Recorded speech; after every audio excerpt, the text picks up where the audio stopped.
তো কোনো অবস্থা হয় না।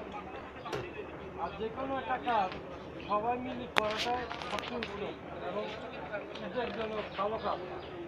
তারা যে উদ্যোগটা নিতে সত্যি এটা প্রশংসনীয় উদ্যোগ।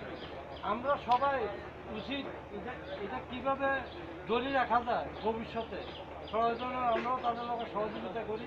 এটাকে জড়িয়ে রাখতে পারলে ভবিষ্যতে গরিব অসহায় মানুষের জন্য উপকার হবে। আর দৈনন্দিন জড়িয়ে রাখতে পারলে বাড়তেই থাকবে তাহলে এটা সবাই চেষ্টা করা উচিত আমার মতে এবং ভালো হবে।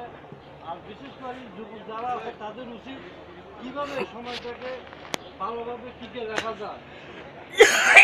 আমরা সবাই বঞ্চিত হই বা খারাপ কথা শুনি এই জিনিসটা সবাই এই যে বর্তমান যুবক যারা আছে তাদের এটা খেয়াল রাখা উচিত। আমাদের ভবিষ্যৎ আগের যে মুরব্বীরা